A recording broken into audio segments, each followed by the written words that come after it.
Greetings and salutations, everyone, and welcome to another installment of An Old Testament Academic Reacts.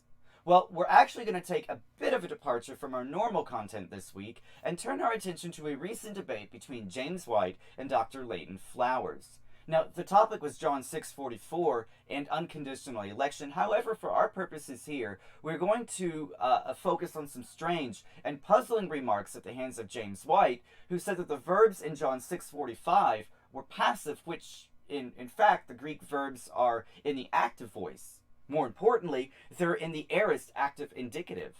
So if you guys like this nerdy Greek language stuff, go ahead and hit that like button, and make sure you guys are subscribed in order to receive future notifications on any upcoming videos. And as always, if you guys should like to support the channel financially, I'll go ahead and list a link to my Patreon in the description below, which is where you can also find all of my sources I made for this video. So without further ado, let's go ahead and dive right into this. So before I show you guys the infamous clip that you've probably already seen a million times the past week, let's go through the passage to establish some context. Now, the conversation takes place the day after Jesus feeds the 5,000 and walks on water. And when the crowd found Jesus on the other side, Jesus informs the crowd that he is the bread from heaven. Now the Jews then grumble immediately, after which Jesus gives us verses 44 and 45. So here is the clip in which White, in his opening statements, argues, or at least attempts to argue, that John 6:45 is a proof text for unconditional election. And we'll pick it up here at the 15-minute mark.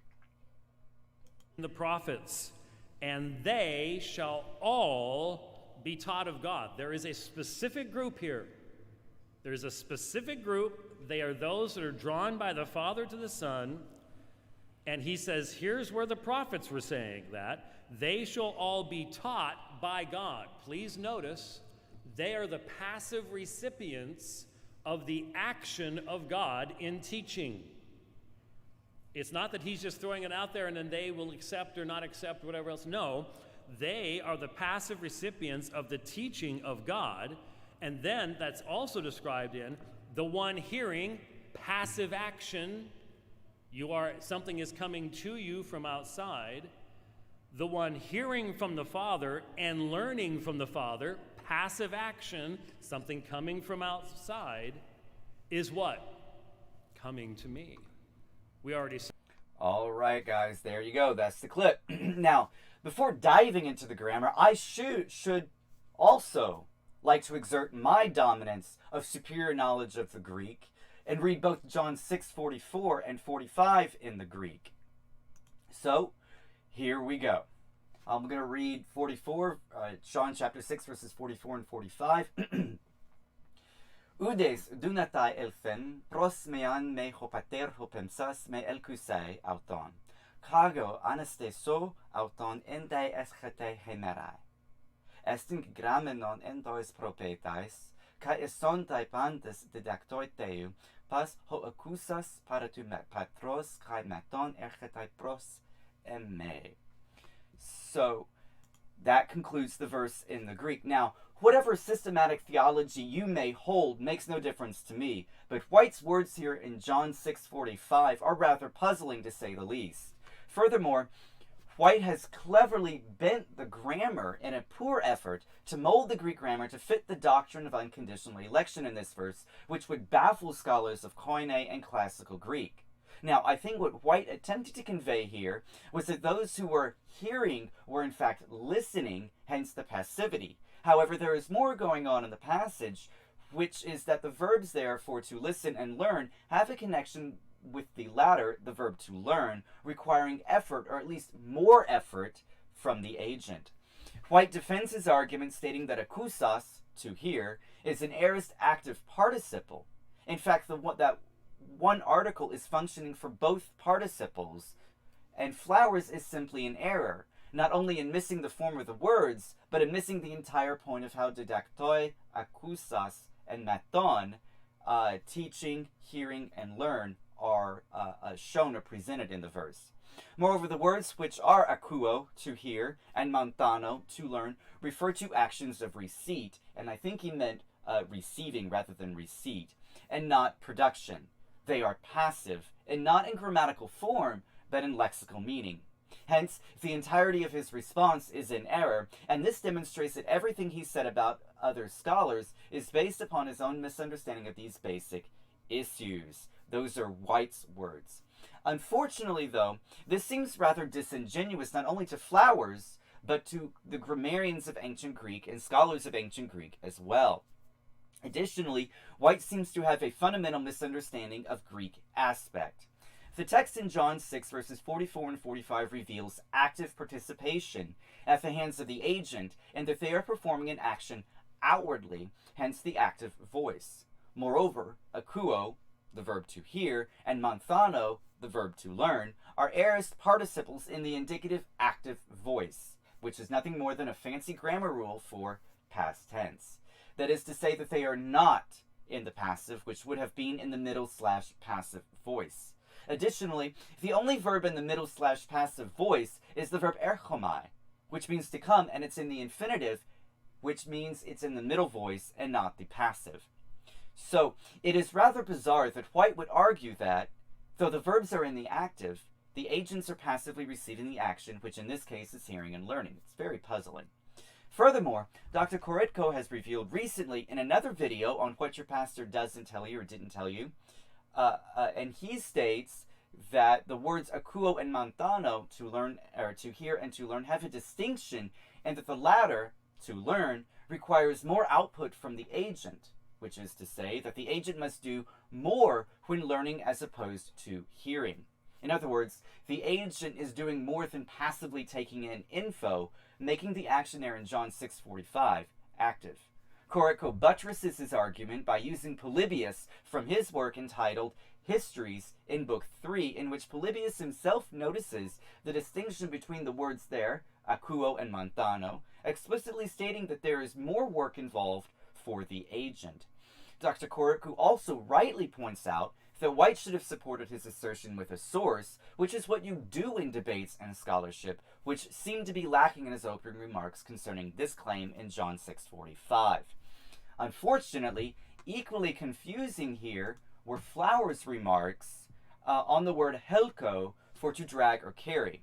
Although Flowers rightly says that the word in the Masoretic text of Nehemiah 9:30 is mashak, the translation he offers is rather unusual in that the Hebrew word here means to drag or carry. So in the text, God was literally dragging them for many years.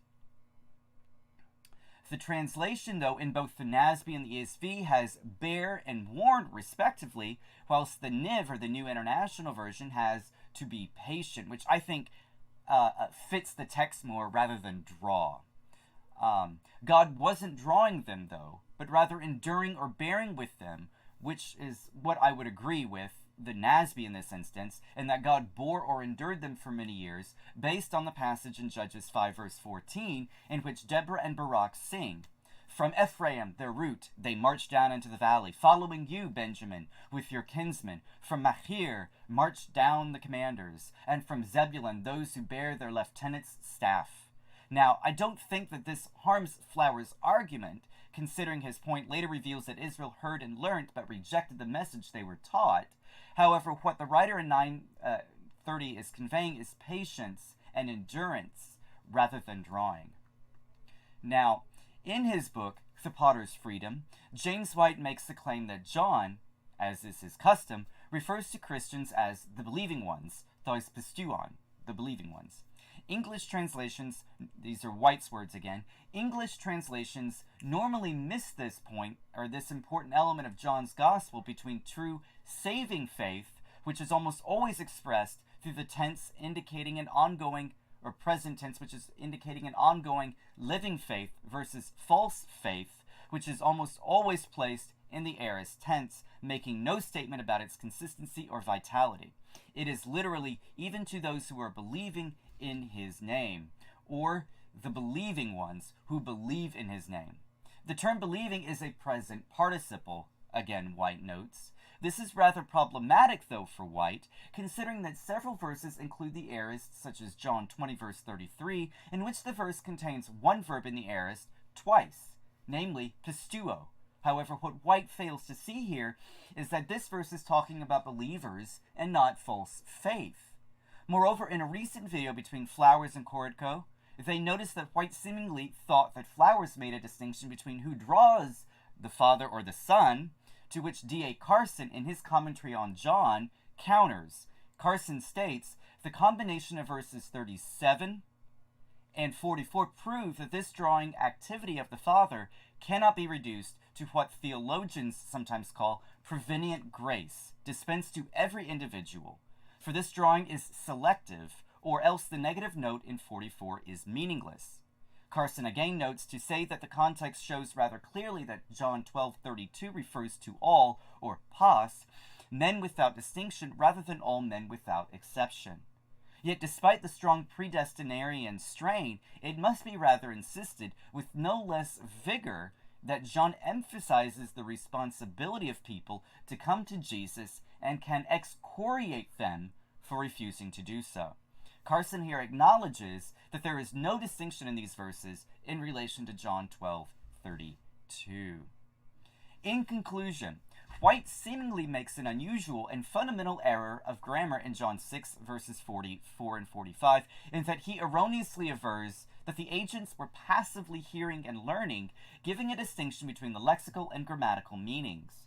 Unfortunately, the passage hangs on the agent who is actively participating by hearing and learning. Additionally, Corrico notices that Polybius, a contemporary of John, understands that learning and hearing requires action on the part of the agent, hence their active voice here in John 6, verses 44 and 45.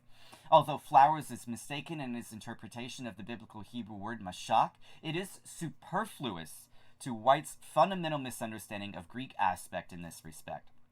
Try saying that 5 times fast. Moreover, White is simply wrong to assume that any time John uses the aorist tense, that the agent possesses false faith.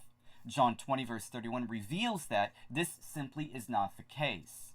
Additionally, Carson in his commentary contradicts White on this very passage as well, offering that no distinction exists, claiming that it is the responsibility of the agent to come to Christ, who can excoriate the agent for not doing so. Well, folks, that concludes this installment of An Old Testament Academic Reacts, and I hope you guys enjoyed this section on nerdy Greek grammar stuff, and I should like to wish you guys a very happy day.